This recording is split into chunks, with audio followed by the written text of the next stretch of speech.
Hi guys, welcome back to Forgetful Scholar, and this week we're going to chat about books. Two books. So, contemporary fantasy and historical cozy mystery, okay?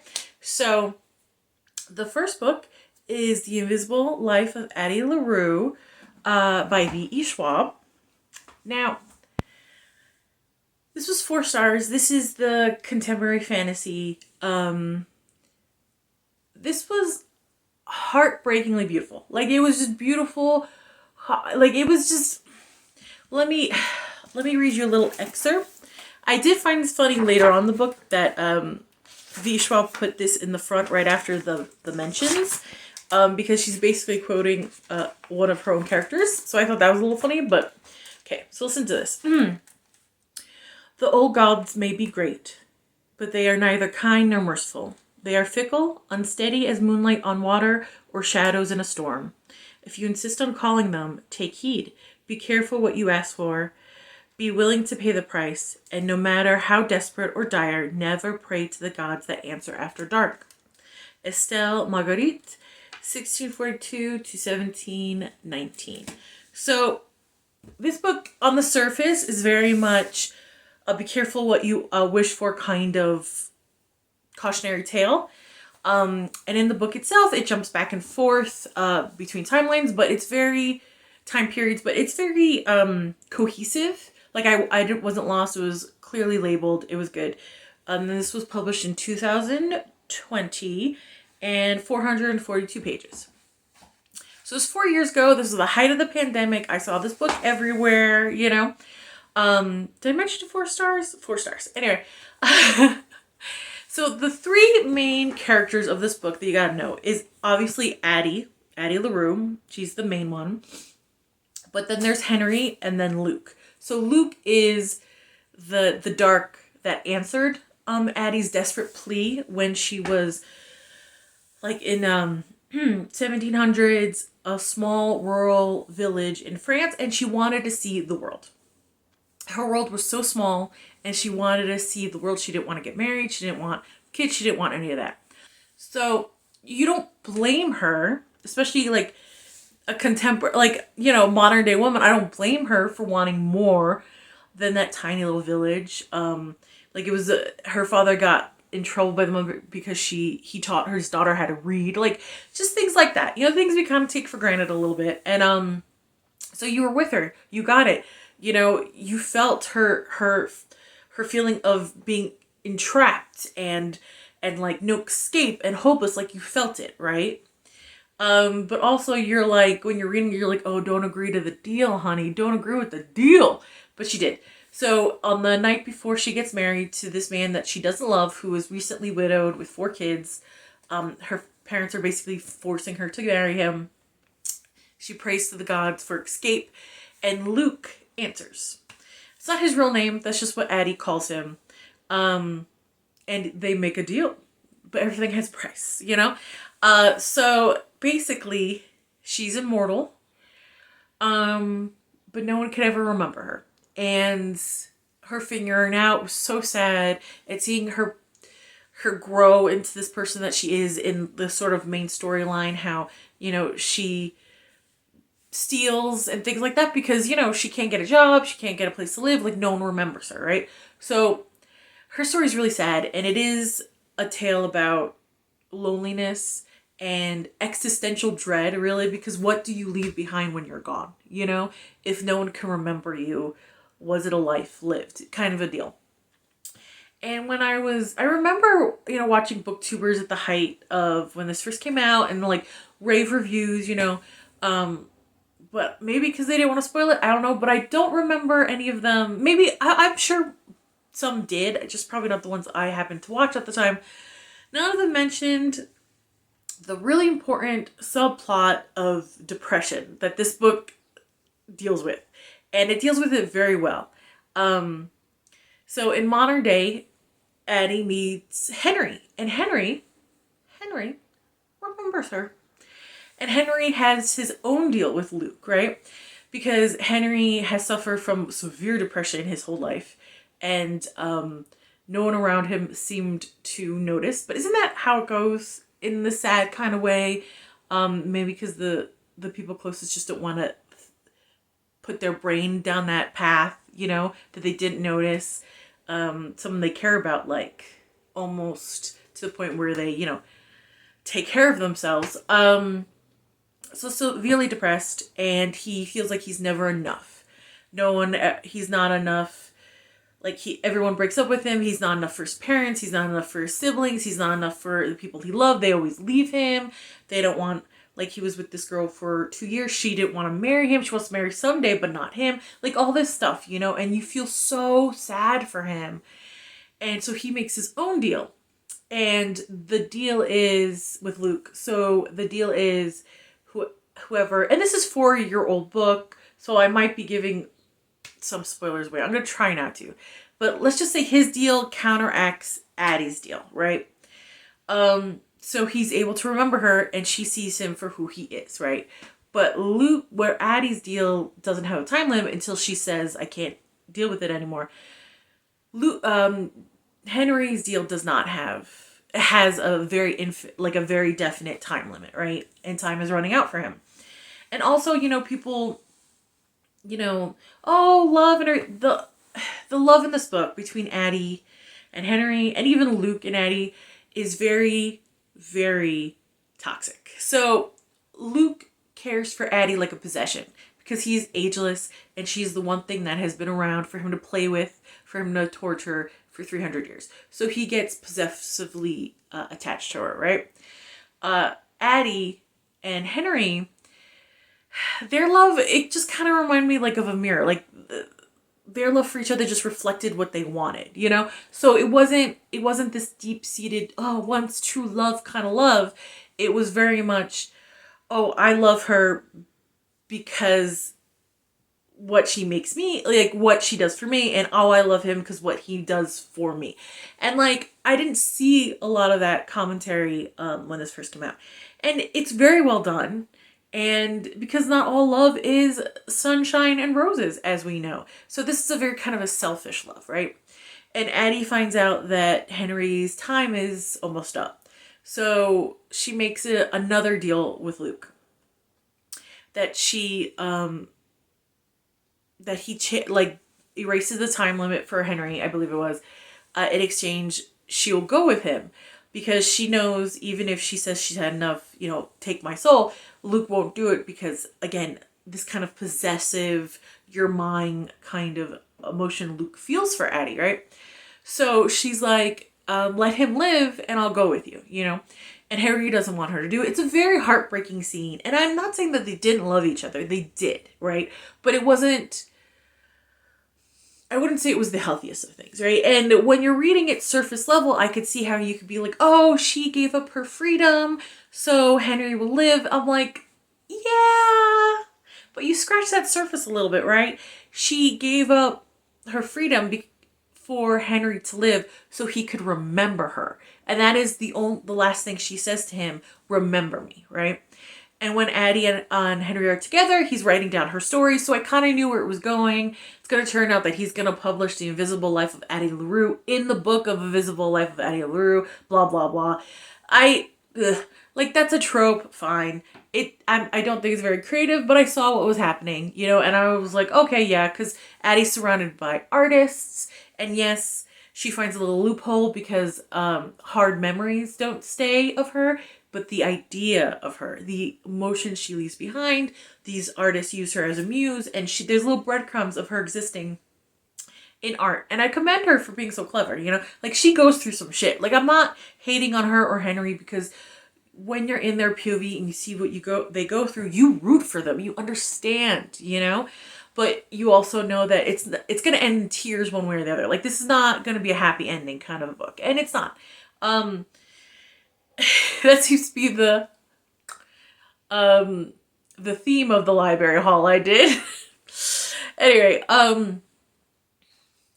so, you know, she does this so he would remember her, and he publishes a book about her, you know, people read the story, and at the end of her POV, she's like, she's going to make Luke wish that he never did this deal. She's going to torment him until he's had enough and kills her. I was like, well, that's not healthy, but okay. You know, I guess that's taking agency of her own story at the end of it. So good for her, I guess. I left the book kind of feeling sorry for Henry because we really don't get exactly where he is in this, because he hated his curse before Addie showed up, right? And he wanted to end it, you know? So the fact that she does this and like the scene is so heartbreaking and she's like, remember me? I was like, that is so, I don't know, it felt so selfish in a way. And like, I get it. Ending yourself is never the answer. I know people probably tell you this all the time, but coming from someone who was in that place, it does get better. Okay, I promise it gets better. It's just the first steps forward you have to take on your own, and they're the hardest ones. But you could do it. You know what I mean? You could do it. That being said, I empathized more with Henry, and I was like, well, what about his story? Like, he published this story and it's a bestseller, great, but his name's not on it. It was just sort of a love letter to Addie. His curse is still in effect, I believe, so I was like, ugh, you don't really get an ending for Henry. And I felt so bereft at that, you know, and I think that was the point, you know, because again, very surface level, be careful what you wish for. But like underneath it, it was a lot of raw the darker human emotions, possession, loneliness, depression, the selfishness people could have when they quote unquote love somebody, and sometimes love is very selfish. And I thought that was like a beautifully done story, because again, in my opinion, Addie and Henry's love was very selfish. It was more about what the other person did for the other instead of how they made each other feel, because we didn't really get that. The way the story is written, we're not getting the flutters and the yearning and the can't live without them kind of feel from this, you know. Addie's very focused on being remembered. Not that you can blame her, but she's very focused on being remembered, and Henry is very focused on someone seeing who he really is. So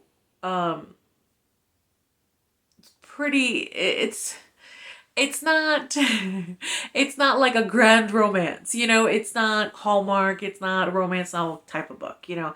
It definitely is an interesting take on love and how people in these kind of dark places, they tend to be self-centered to get themselves out of it, and you can't really blame them for that, you know. If that's how they're able to survive and get out of you know, a dark situation, more power to you. You know, it's just past that, you gotta get a little healthier, you know. So that was fascinating. Not a feel good, definitely not a feel good, but fascinating. And so yeah, that was kind of a sad one, a bittersweet one, really. Am I happy that, like, is my bloodthirsty nature happy that Addie's gonna make Luke wish he was never born? Sure. Do I think it's at all healthy? No. Especially since Luke is basically her longest relationship, and they have done the deed. Like, they are lovers at multiple points in this book. So it puts a different spin on it. You know what I mean? So that one, and I'm gonna hard switch gears to the historical cozy mystery, which was A Perilous Undertaking, a Veronica Speedwell mystery, book 2 by Deanna Raybourn. Now this was published 2017, and it's about 336 pages. This is also 4-star. I enjoyed myself. I had a good time. This was the last book I read out of the book haul, and honestly, I needed it. This was probably the one book in this book haul that, like, I was like giddy at some points, you know, things like that. Now this focuses on Veronica, who I cannot pronounce it, but is the scientific name of someone who collects and studies butterflies, you know, and Stoker, who is her friend slash business partner, and he is a historical naturalist, right? Yeah. So they're scientists, and when I first started reading it, I didn't know how to feel about Veronica. Like, if I'm honest with you, I loved her in one scene, hated, like, wanted to slap her in the other. Like, it was so back and forth for me until the end of the book. And I was like, you know what? I bet if I read the first book, I would have had a better handle on Veronica's personality. So I'm not going to take any points off of that. It's because, like, I read the books out of order because, you know, library books, you get what you get, right? So I was like, okay, because you have to admit, sometimes she is a big bully. And, like, she flirts with everybody, and I was like, yes, but, you know, in the time period she's in, I can understand that being a weapon in her quiver to kind of be as independent and as awesome as she is. Like, I get that. And, like, reading the book, I was like, damn, she's just good at everything. Like, good at everything. And you guys know me, I like a hero that's not perfect at everything, so we could kind of grow with them and they feel more grounded. But also Stoker was ridiculously overqualified. Like a Navy, a doctor, a natural historian, like completely overqualified as well. So I was like, okay, that's just the vibe. That's just the universe they're in. They're impossibly gorgeous, impossibly charming, impossibly perfect at everything. Got it. Like, so once I realized that was the kind of world I was in, they didn't annoy me like as a normal historical romance or something like that where the girl was like a Mary Sue. You know what I mean? So I was like, she is a Mary Sue, and I hate that. But like, it's in a world of also Mary Sues, male and female, so I'm like, okay. She gets contacted by royalty to help prove this guy didn't commit a murder. So she gets involved for her own means because Veronica, like, at the end of the day, Veronica does this for selfish reasons, and I don't blame her, you know. From the little bits and pieces this book kind of recapped the first book, it was very good. I got the basic gist of what happened in the first book, at least the important parts where it has to do with, like, Veronica's internal reasoning and her relation with Stoker. I was like, cool. I thought that was really well done. I liked the writing style. It was fast. It was punchy. It gave Veronica a great voice. Like, we're in her POV the whole time, and her inner voice, I liked. You know, I liked the style. I enjoyed it. I enjoyed the mystery. And, you know, who turned out to be the murderer, they were on, like, my possible suspect list, but they were not high up. So that's fun for me. I was like, ooh, what a fun little twist. A twist, twist, twist, twist, twist, you know? And looking back on the clues, I was like, okay, that was really well done. So the mystery of it was really well done. The romance of it, this was the second book. So I'm like, okay, they're still kind of feeling each other out because there's a lot of like near misses, I guess, you know, and things like that. There was some points like when she was doing the flirting thing to like Stoker's older brother, and I'm like, girl, like, I get it, you're trying to get information and you're trying to get ahead and stuff like that, but like, that's a line. Like, Stoker's your best friend, and that's a line you can't cross, right? And she's like, you can't tell me who to hang out with. I'm like, girl, in this instance, yeah, you know, you don't know why your best friend's like, don't sleep with my brother. Maybe because he's a horrible person, or maybe because like it's a line you kind of can't come back from in their friendship. Stoker has a right to his personal boundaries in that sense. So that argument that they had, I think that one was the one where I really wanted to like shake her and like, girl, we need to talk about boundaries, friendships, and stuff like that, you know? Because there were sometimes when they bantered, and sometimes the banter I liked, and then sometimes the banter I was like, oh, that was too far. I didn't even read the first book, and I know that was way too far, you know? She could be kind of mean in some of her barbs to Stoker. She'd get a little mean, and like, she knows she crossed the line, right? And there was only one time she apologized for it.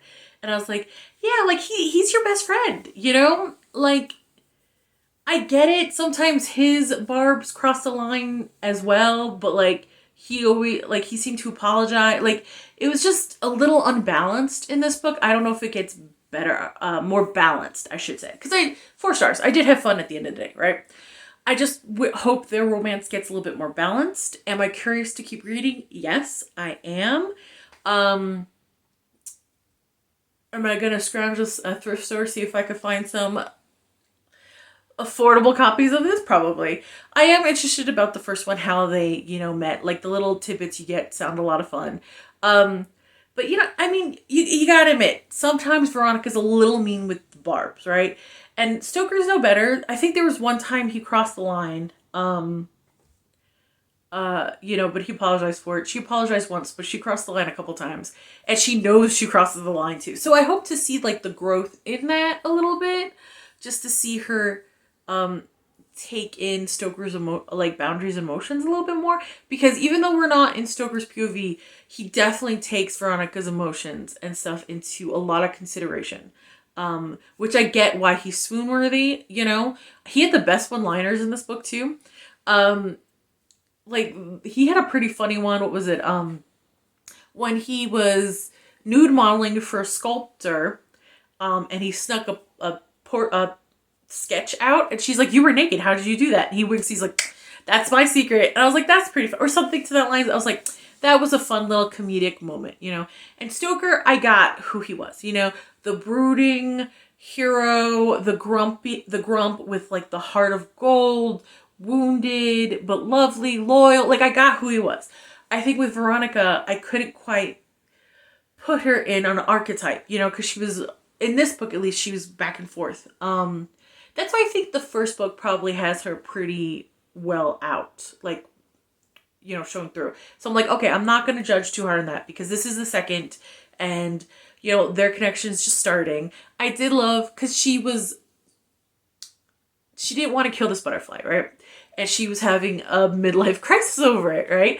And Stoker figured out a way for their patron to make I forgot the term, but it's a butterfly house with all the flowers so the live butterflies can be in it and she could study them and people could, it could even be part of the museum so people could enjoy those. And personally, the butterfly houses are some of my favorite. I always find them so beautiful, like a magical feel to them, you know what I mean? So I was like, oh, that's so sweet, you know? And you find out about Stoker's like family situation. And like by the end of this, I was like, man, I want nothing but good things for Stoker. You know, dang it. And if he wants Veronica, I'm in there. Because their romance isn't quite grasping me yet. But from what I could wheedle out, this seems to be like a slow build kind of romance. And I'm here for it. You know I love the yearning. You know what I mean? I love the yearning. So I'm here for it. But yeah, I gotta get my hands on the first book. Because I think that's where Veronica, like where she is. You know, in the sense of where her character is. And related to the reader is. Because man, I loved her one scene and want to smack her the other. I was like, girl, pick a lane. And he called her a bully. And she's like, I'm not a bully. I was like, girl, you're totally a bully. I don't blame you. It's the only way you can like survive what you're doing. I get it. But come on, be honest, girl. You are a bully. But I enjoyed them, you know, their banter. Sometimes I thought it was really cute and like showed a nice connection and friendship. And then sometimes I was like, oh, you guys are being mean to each other. Chill out, you know? And she's like, the fight felt great. We released all these things. I was like, true, you know, that is very true. When you fight with somebody, if it's done in a healthy, non-toxic manner, and non-toxic, I meant like, you don't go for the jugular purposely and say things you can't take back.